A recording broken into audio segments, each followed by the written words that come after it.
Israeli developer is building a controversial real estate project in Kenya. We want people who come to live with us and live our dream together with us. And people across Kenya are outraged. Africa is getting recolonized. That's a fact. Is Kenya losing land to Israel? Colonial Israel is getting ready to enter the fray. The developer says he wants Israelis to come to Kenya and create an agricultural community with Kenyans. We want to bring the dream of a community between Israeli teenager and Kenyan teenager. How did you identify this land? I think God brought me here.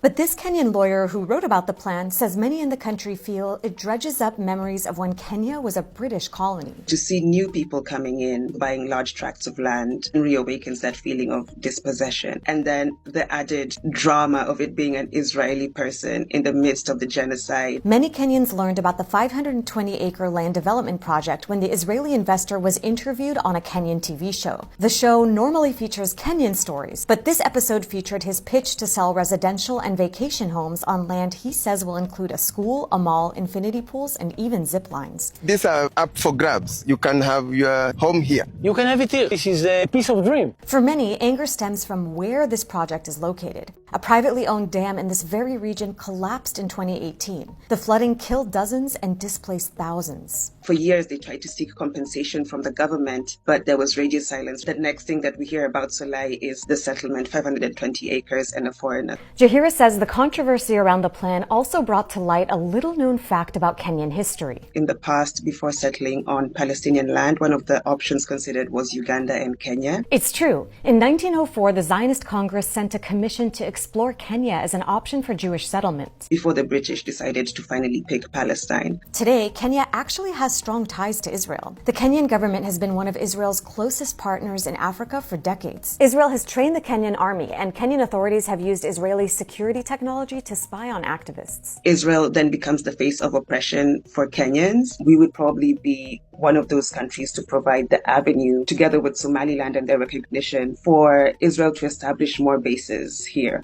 And so it cannot therefore be said that a land ownership can be innocuous when we juxtapose it with all these other actions that we feel Israel is responsible for in the country. While it may be true that for some, this project is an attractive land development plan, for others, it's raised complicated political questions and brought painful historic legacies back to the surface. We don't want to go back to the times when we had to fight for our own land.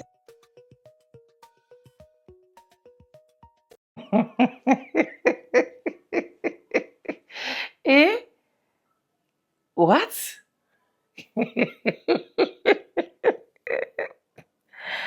Guys, the Israelis are now going to different African countries to buy properties, to get properties for themselves. Black Americans, you should come and help us. Because at the end of the day now, I am seeing this Israelis saying, after this country they are in right now, they'll be coming to Nigeria. Like, what has that got to do with us? You know, one thing these people love doing is to go to different places and start colonizing it and start taking over. And right now, these people are on black people's business. Right now, these people wish to take black people's things to their own end without even any apology or anything. And the problem with African leaders, and that is why I can never go in line with them, is the fact that they are so cheap that once things like this start happening, they will only think of the profits they are making for themselves. They will not think of the risks, the disadvantages of why they should not do this.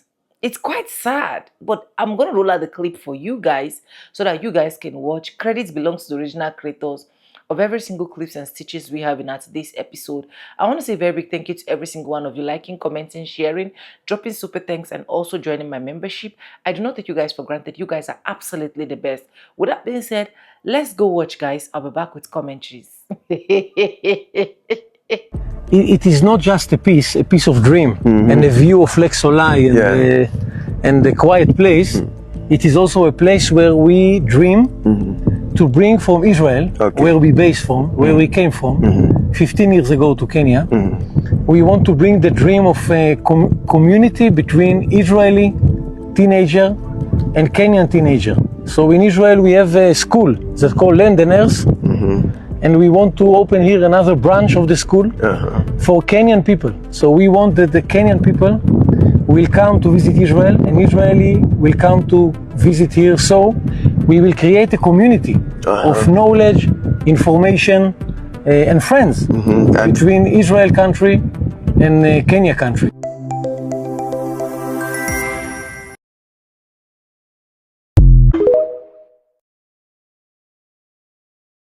Looks like Israel is getting prepared to colonize Africa. Benji Neti said that they're preparing a new front to protect Christian communities in Africa, including Nigeria.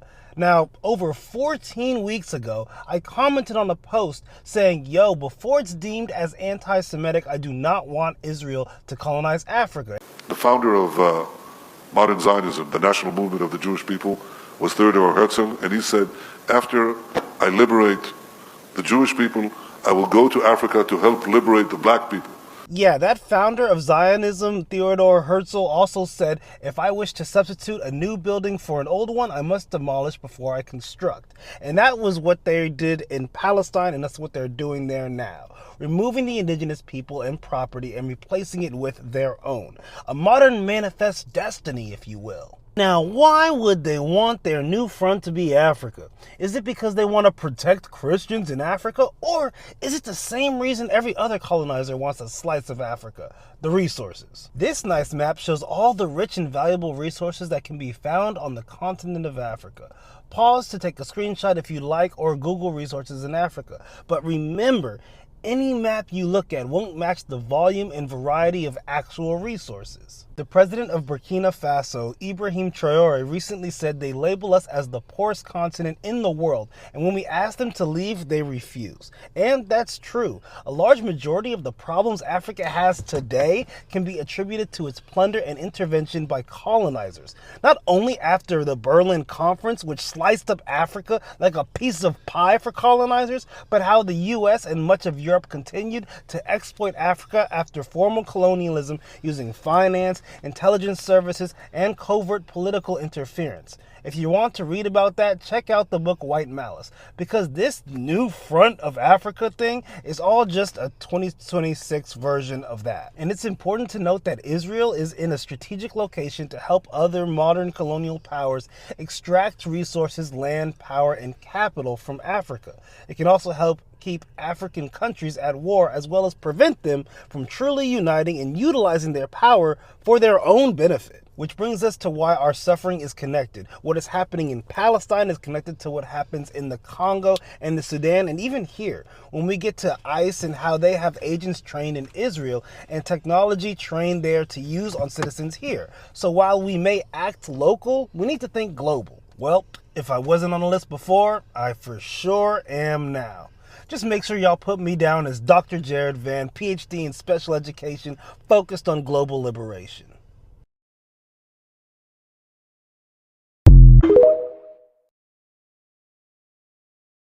Kenyans, we don't learn from our mistakes, and this ignorance is concerning. Last week, niliwatch documentary inaitwa Daring Abroad by Alex Chamwada. This documentary ni a place inaitwa Solai. Before tuendelee na documentary, let's take a trip down memory lane. In 2017, Israeli president visits Kenya.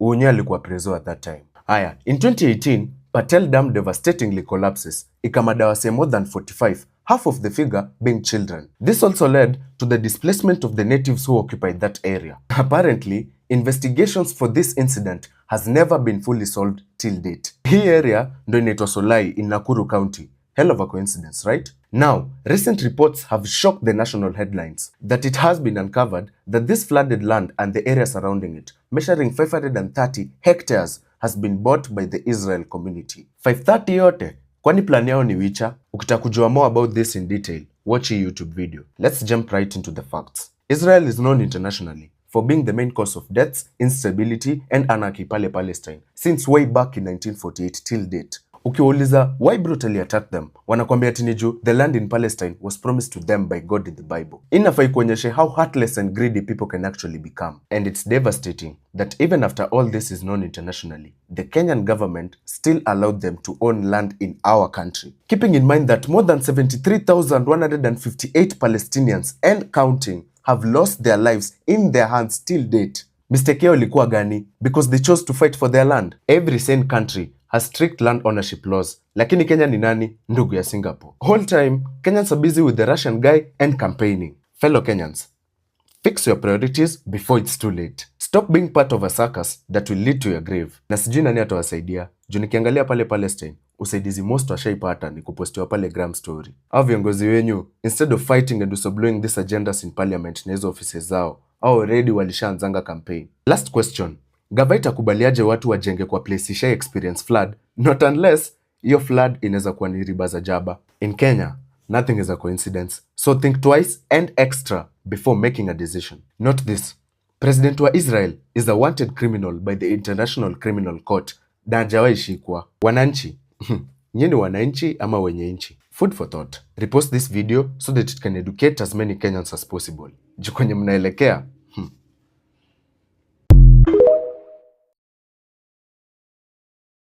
With everything that's going on between Israel, Iran, and the USA, I saw Israelis saying they're going to flee their country and come to South Africa. We don't want you guys here. Do not even make your way here. You guys don't like us anyways. We don't like you. Fleeing to South Africa for what? For what?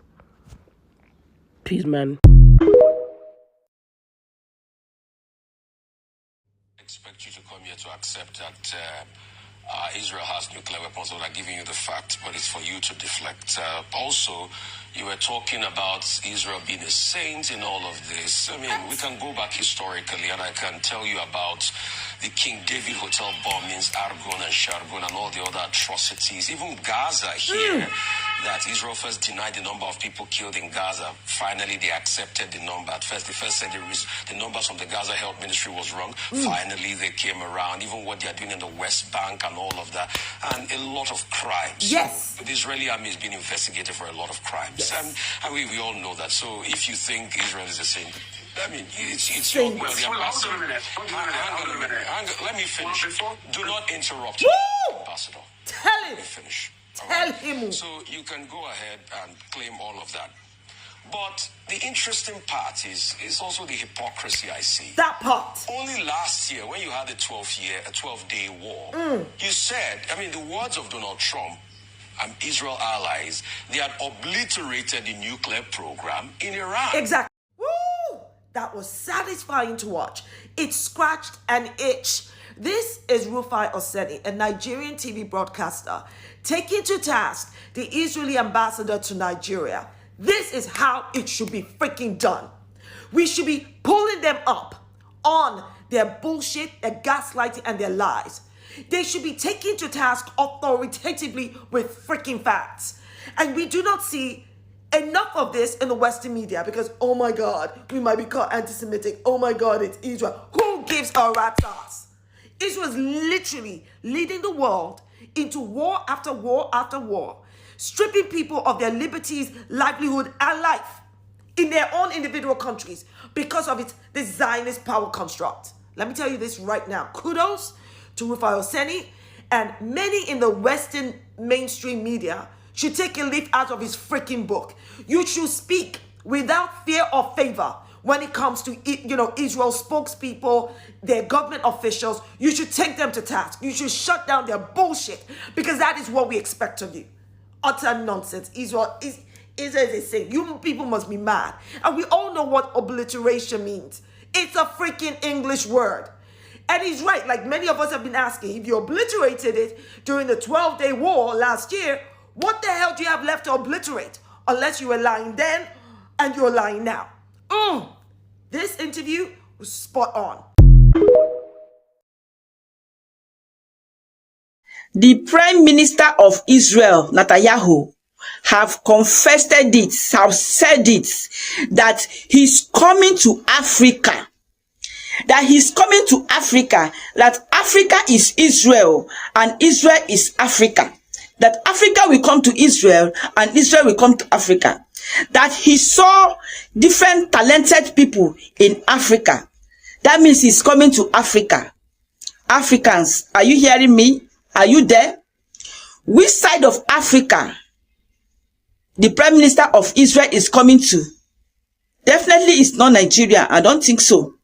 Definitely it's not Nigeria. I don't know the part of Africa he's coming to.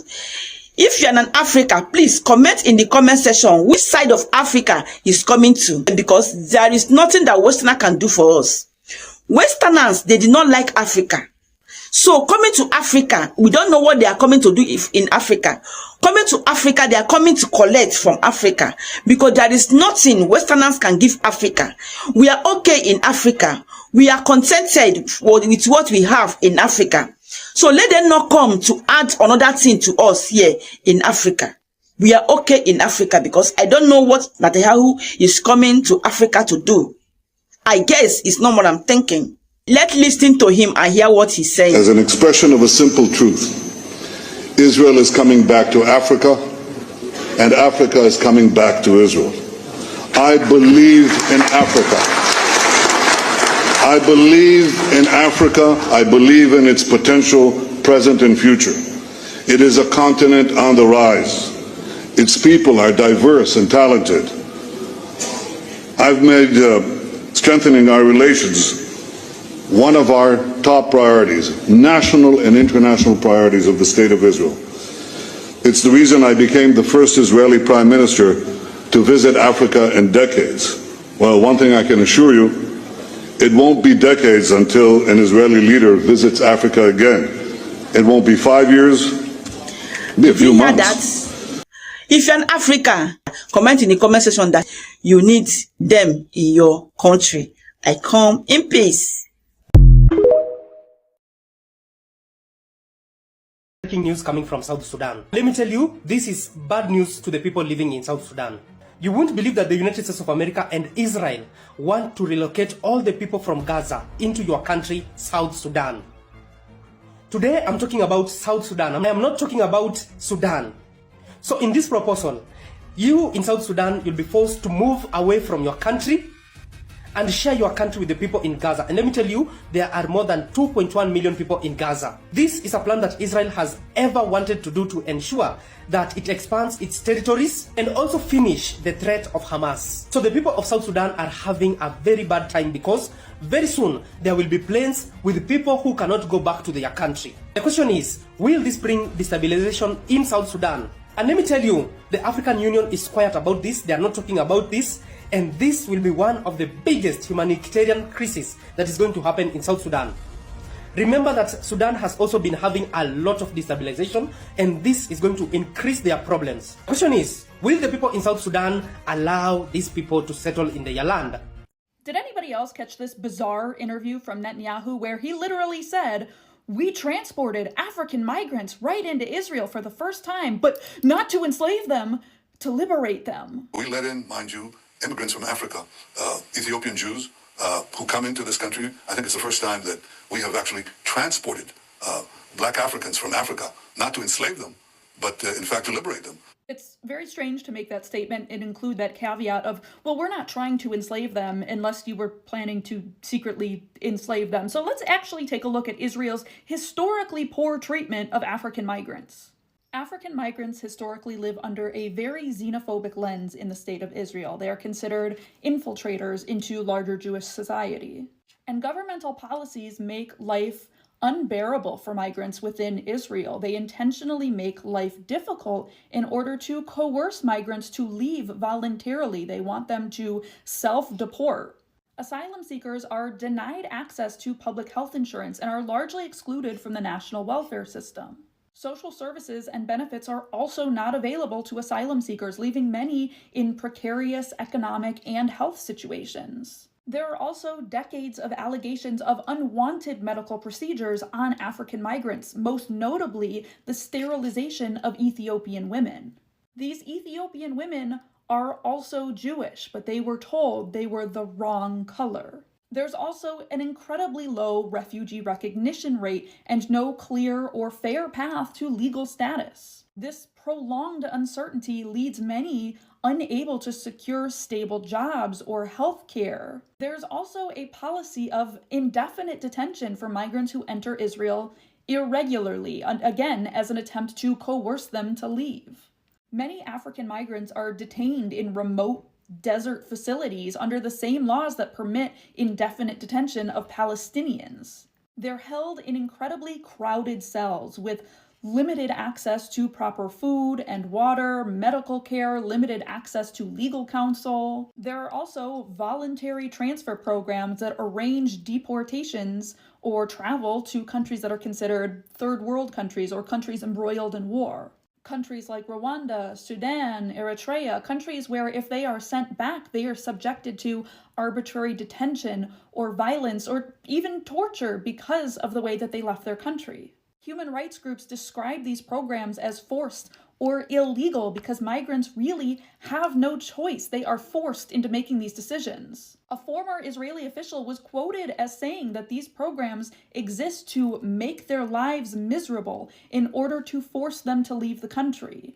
Without refugee status, job prospects, or long-term security, many felt that the risk of staying in Israel was equal to the risk of making the perilous journey back to their home countries. Many had friends or relatives who died on these routes on their way to Israel or died in detention on the way, and they still felt that the risk of staying in Israel was equal to the risk of making the journey back. So excuse me if I'm side-eyeing Netanyahu's comments about transporting African migrants.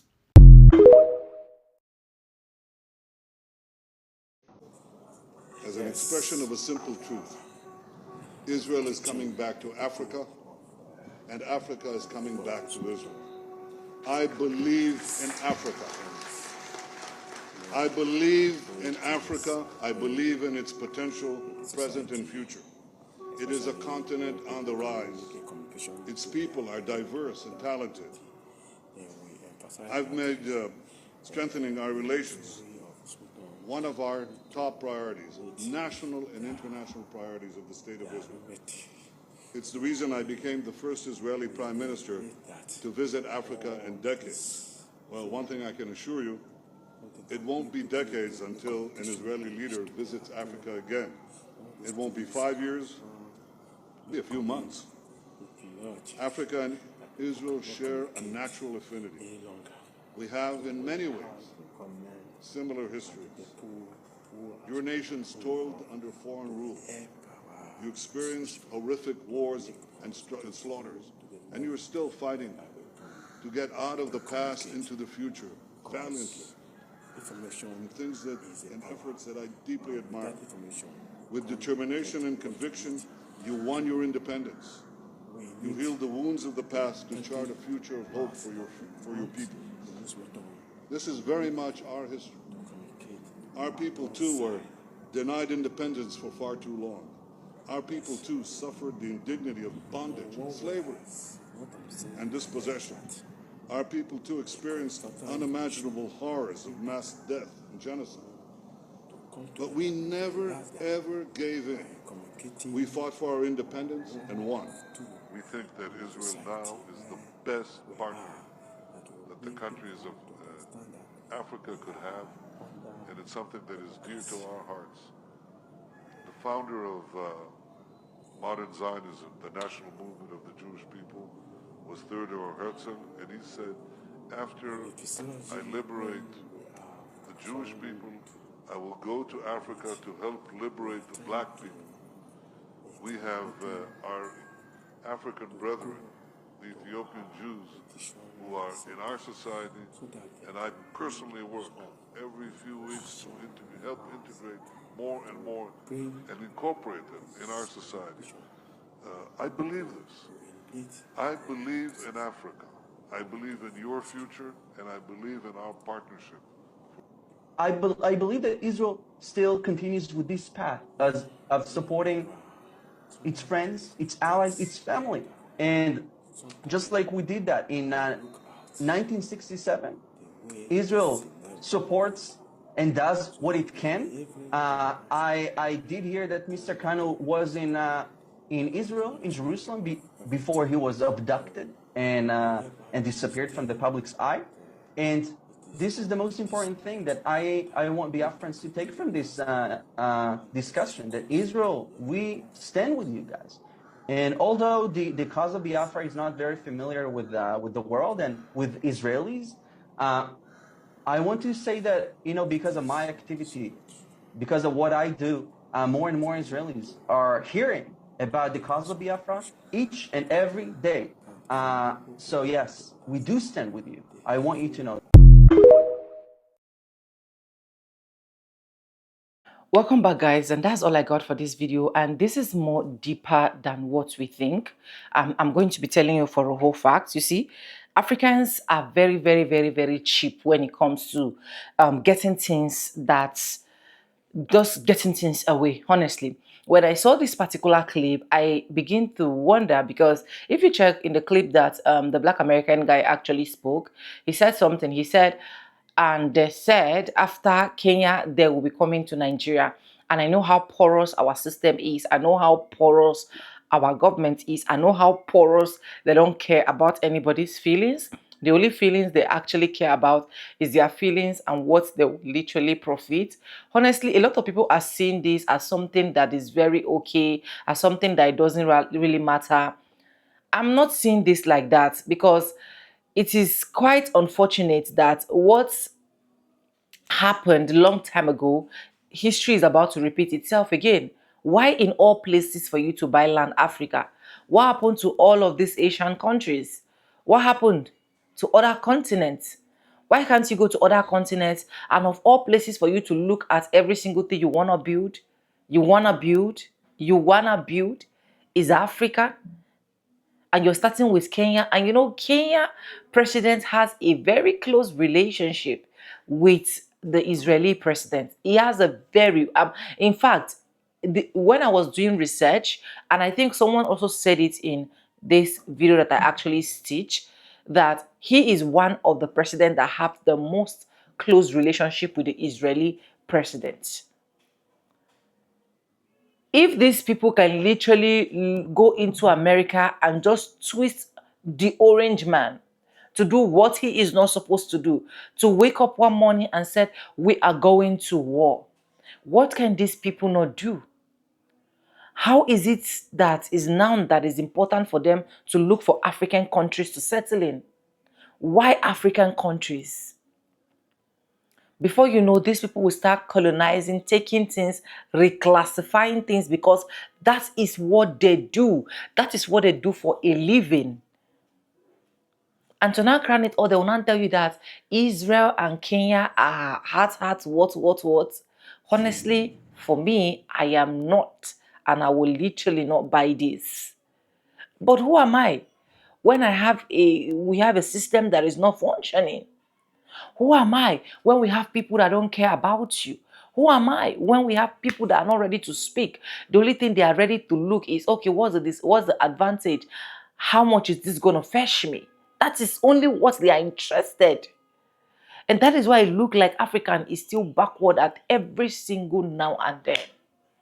Africans are still going backward. Africans are not moving forward. Africans are just stagnant, one place. Because why?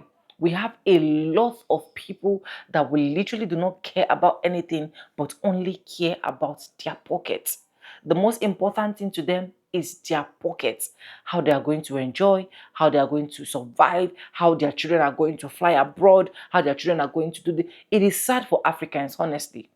And that is why it is very hard for them to do some stupid, nasty things here, and I will just come and support them, because I'm from Africa and I know what I'm talking about. I know what I'm talking about. We have capable men.